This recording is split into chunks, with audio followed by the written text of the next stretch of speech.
You're listening to Uproar, a podcast of the Akron Zoo that gives listeners a behind-the-scenes look at the zoo, our amazing animals, and the dedicated people who work here. With your Uproar hosts, Zach Berkey, Randy Thomas, Sam James, and Elena Bell. So sit back, relax, and enjoy Uproar. On today's episode, you'll hear from Autumn Russell, who leads the education department, talking about the Akron Zoo's ambassador animals.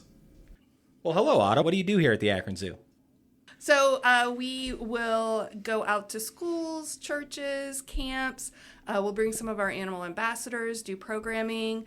We do a lot of programming based on curriculum and state standards in the schools. We do encounters out in the park. We take people behind the scenes and let them know how we care for our animals and the mission of the zoo. So we do a lot of just making sure our guests and community has great science and STEM education, as well as understanding what we do here at the zoo. We didn't invent the animal ambassador theory for zoos. I know it's something that's been around, but what's the history behind that? When did we start doing that? I know when I started doing informal education back in the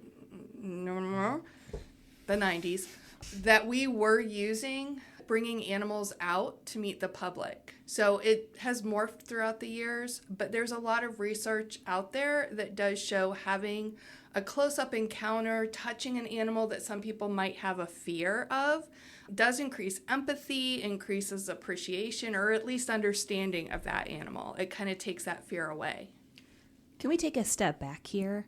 What is an animal ambassador? So an animal ambassador are animals that are trained and have the temperament to go into a lot of different situations around the public.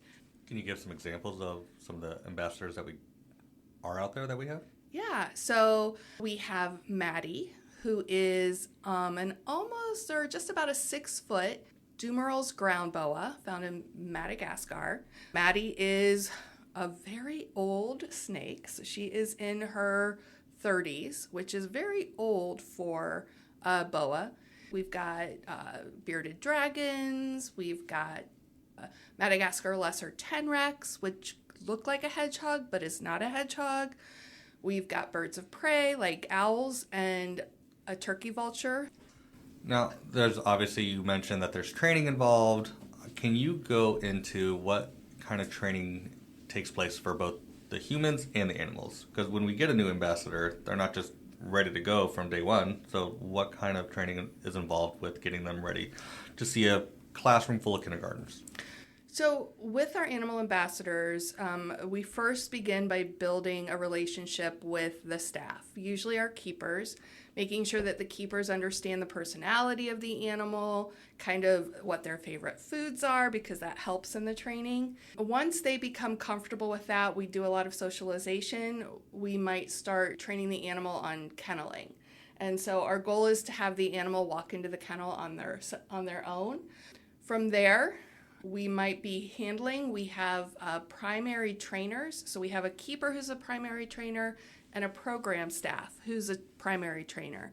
And so they'll start working on however we're going to present the animal to our guests. I want to say, those ducks slapping on the ground, wading waddles. Oh my God. Yeah. Game changer. Yeah. That was oh man, I'm at a zoo now. The ducks slapping on the ground. Yeah. It's their feet as they run. Mm-hmm. We're not slapping ducks on the ground. Fair point. I'll elaborate a little bit more. Because people listening might not know that. Fair point. Yeah, no, it was a recall exercise. So we were just putting food on the ground and just seeing the ducks run back and forth. Yeah, and their little feet, flap, flap, flap, flap. No, it's an amazing sound. There should be a movie like Happy Feet but Flappy Feet. Oh, yeah. I like it. Do we have any ambassador animals here that have a challenging personality? So each of our animals do have a pretty distinct personality. Some are, our snakes do have personalities, but it might take a while to get to know them. Some of our animals, we do have a kinkajou Chloe, who is very particular about who she works with. Pretty much before she reached sexual maturity, those people who worked with her are the ones that can work with her now. So she is great with those people. If somebody else were to go in, she would get very defensive, very territorial, and it would seem aggressive to the person trying to work with her. What's the funniest story you have of working with an animal ambassador? So years ago, I worked with a hyacinth macaw. His name was Paris, and we built a really good relationship with each other. He would even let me do wing trims in a way that was almost voluntary. But I was one day out talking to the public. One of my things about parrots is helping people recognize that, yes, you see them doing funny things on TV, but they don't really make good pets. And as I was explaining this, Paris decided to lay his head on my shoulder. So it's like, okay, don't pay attention to what this bird is doing. So I felt like that was pretty funny of like, okay. Is there any ambassador animals that we don't have that you really wish we did here at the zoo? Here's the hard thing is that I can go with the like, oh, yay, or reality. Oh, yay, I did work with a dingo that was amazing, and I loved working with dingoes. I would love to have a dingo. Now, his name was Mick. He was amazing. He licked everything, your leg, your hand, a filing cabinet. Mick licked. Yep. Yeah, Mick licked. And he was really great, and we would walk him through the zoo. And so, yeah, I think it would be amazing. It's a great kind of connector. So what would you actually like to have, even though we don't have, since we don't have space for the dingo, what would you prefer? Well, if we're looking at space right now, we'd really like to have space for an opossum. Opossums are amazing educators. They are native. They are the only marsupial in North America. They have a really unique story. They're not a rodent. They only live around 3 to 4 years, which most people don't know. They are one of the most adapted animals around. They can survive in almost any habitat. Won't they just play dead once you get them out of their habitat?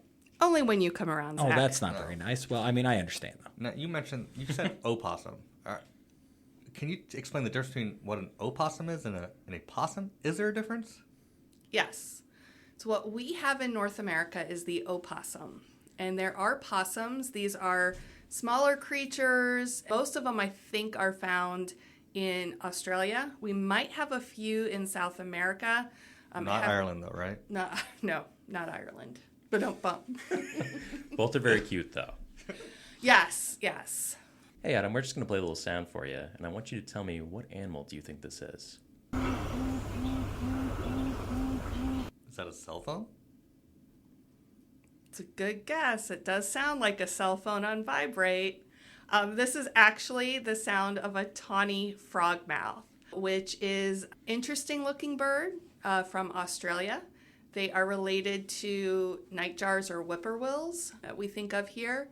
And when he is threatened, he makes that sort of low hum sound, which is why he got the name Buzz. Or do they eat frogs? Or do they have frogs in their mouth? Not. I could imagine they might catch a frog now and then. I would like to talk to the person who named this bird. Have you Oh. seen the bird? There are lots of names for animals. We can go back to that. Primarily, they're bug eaters, maybe occasionally mice, but they will often pick bugs on the wing. So they've got this sort of, it almost looks like if you move a mohawk down to your nose and forehead, they've got these feathers there.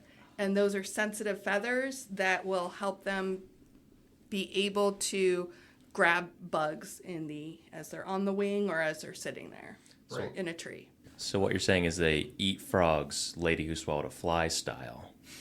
They eat the bugs, the frogs jump in. If that works for you, Sam, sure. Hey, Autumn, you want to play a game? Sure. All right, Zach has some fun things for you. Here at Uproar, we like to call this game 10 questions. How it will work is we will ask you 10 yes or no questions. To make it a little bit easier, since it's normally 20 questions, I will tell you that we're thinking about a type of bird, since we know how much you love birds. So, Autumn, any question that you ask that we don't know the answers to, Sam, Elena, and I are going to be the live fact checkers to make sure we get the correct answers because you're the bird expert. We are not. Awesome. All right, ready, Autumn? Yes. All right, we are ready to answer.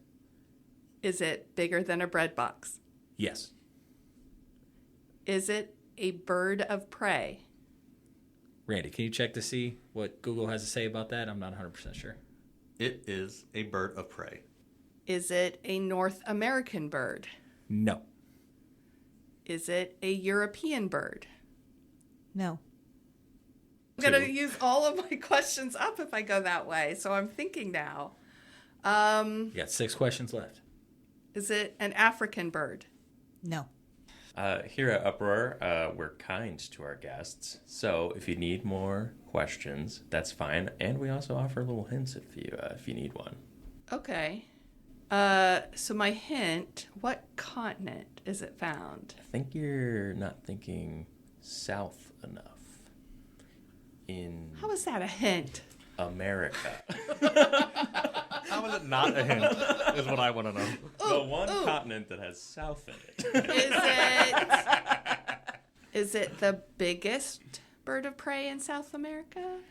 Oh, I have no idea. That is something we will have to look up. We'll have to One look that moment, up. please. And the answer is no. All right, ask 3 more questions. Does this bird slam lizards on the ground or snakes to eat it? Good luck, Randy. My Google search is going to be so jacked up. And the answer is no. Oh, yeah, that- All right, Autumn, you got 2 more questions. It's the sandbird. Is it the sandbird? That's what you're going to go with? 2 more questions. Just going to start raw dog guessing here? Is it a duck? A type of duck? No. They have a unique beak. We have 1 question left. Well, okay, based on what I've heard so far with bigger than a bread box, South America, they're classified as a bird of prey. I'll give you another hint. They have an abnormally large beak. And I will say, I think you need the help because you have an encyclopedic knowledge of birds. So what we would see as an obvious bird, you probably have way more in your head. So I'm thinking of birds with big beaks. So that cancels one out in my head. What? Just one? Oh, okay. Hold on. Okay. Put the pieces together. I gotcha. I'm there. Does it like Fruit Loops? Yes, it does. Wait, let me check with Google real quick. Okay, I get it. Fruit Loops, Toucan Sam, toucans. Woo, good job. Wow. All right, great. Well, nicely done. So let's get back to talking about some education here. Who is your favorite animal ambassador and why is it Angel the cockatoo? I believe Angel is your favorite, Elena. Oh, right. My bad. Nice try. Getting spicy here.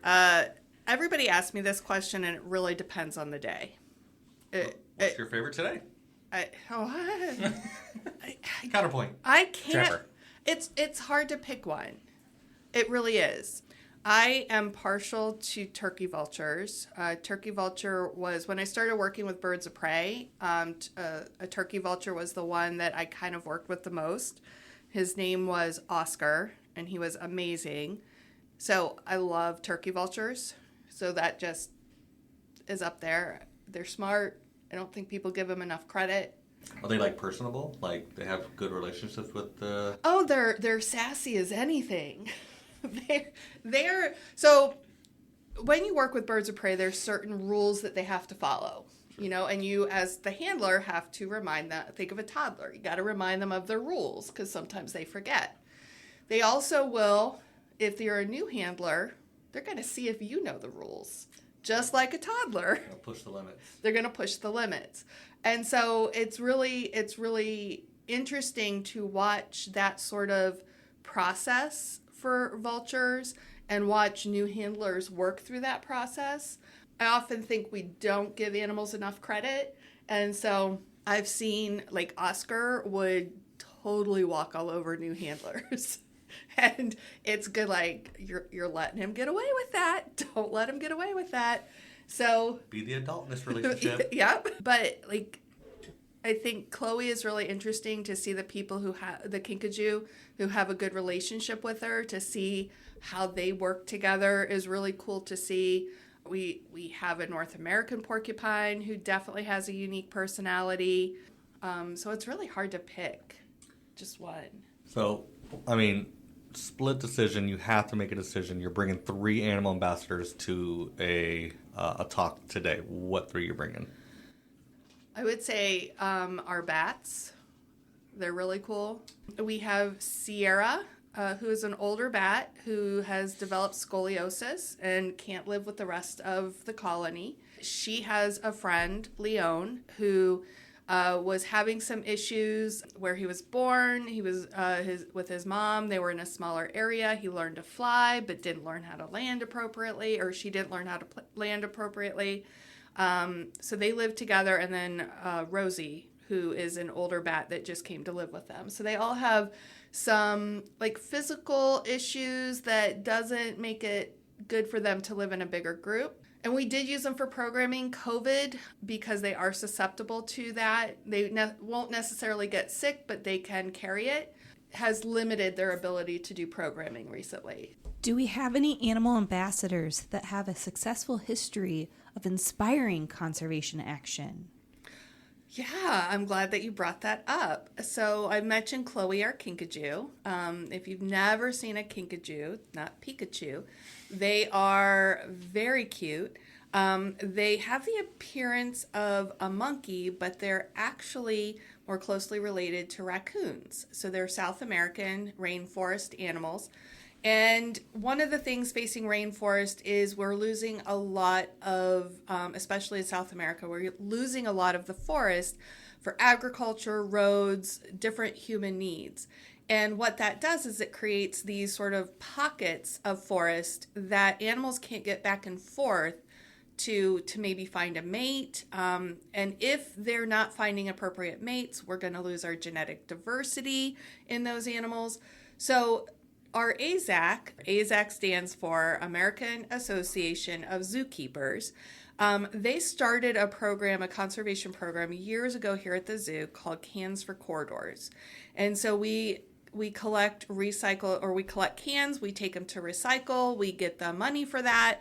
The money goes to the organization Doral in South America, and it plants trees to create corridors from the different pockets of rainforest.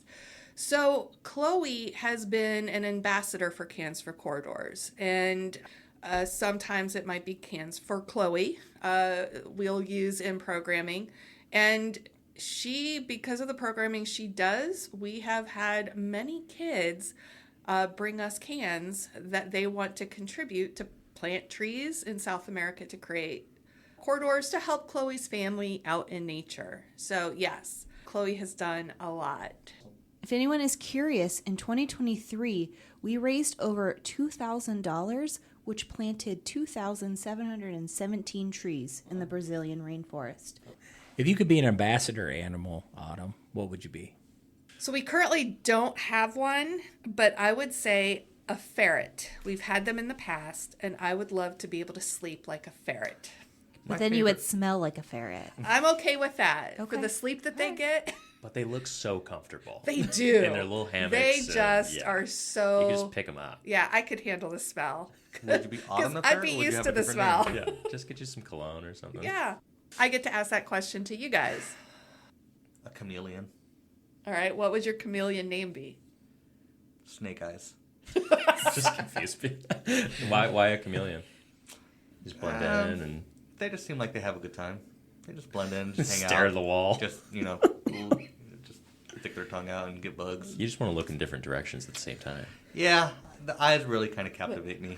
They're very majestic. And you have told me that if it was socially acceptable around here, you would just eat bugs constantly. Yeah, and it is socially acceptable for certain animals, just not the people that work here. Yeah, that's right. I kind of feel like this is one of those interview questions you get. Like, if you could be any animal, what would it be and why? That's actually a funny thing. Like, I have a hard no on that policy on asking that silly question during an interview. I know some people do, but that is a very, very silly question, and I refuse to ask that during my interviews. I would like to be an iguana, just because I love water, and all of the habitats of animals that need water, they just look like they're just having a blast. But I don't think I'd be like a duck or anything. I would probably have to say I'd like to be a parrot. So while I'm still cute and beautiful, I can still communicate with people. Can I veto that? No, because that is my answer when asked in an interview. I would not like Zach to be a parrot. So that was going to be my answer as well. I was going to say I'm a caw because then I can talk and I can say whatever I want and people think I'm cute instead of inappropriate. Yeah, And good. I could fly. That'd be real cool to fly. What is one thing that we didn't talk about today that you feel like our listeners need to know? So one of the things that I think all of our listeners could be a great support to is some of our community science programs. We do something called Frog Watch. We actually run the national chapter out of our zoo. And we need people to come pretty much. We do training in February. It starts in March and it goes through most of the summer. You go out and you listen for frog calls. And I think it's about 15 minutes a month. So it's very little bit of time. And then you enter that, what you hear, into a database, and it gives us an idea of the species of frogs that are in the area. We collect that from all across the country, and it can help us identify frog populations. And another one is my favorite, is the Christmas bird count. So it typically happens the Sunday before Christmas. We spend a day out in the field counting birds. You do not need to be a bird expert. All you need to do is identify if it is a bird. And you can be with a group that knows birds, and it's a great time. We count birds. Again, it's through the Audubon Society, so we send them our numbers. And it has been going on for a long time, over 120 years, and it's given scientists a look at bird populations and where they're at, where they're the strongest at. All right, well, Autumn, thank you very much for your time, and thanks for joining us today. And we hope that the listeners learned a lot about the ambassador animals and about ways that they can help animals here at the zoo and around the world. We look forward to our next episode of Uproar. Once again, thank you, Autumn. Thanks, Autumn. Thanks, Autumn. Thanks for hanging out. Uproar is a production of the Akron Zoo, produced by Vince Jeffries, scheduling and recording by Zach Berkey, sound mixing and editing by Caleb Morgan, researchers Zach Berkey, Randy Thomas, Elena Bell, and Sam James. Uproar is a weekly podcast with new episodes every Thursday. For more information on the Akron Zoo, visit akronzoo.org. For more information on Uproar, visit akronzoo.org/uproar.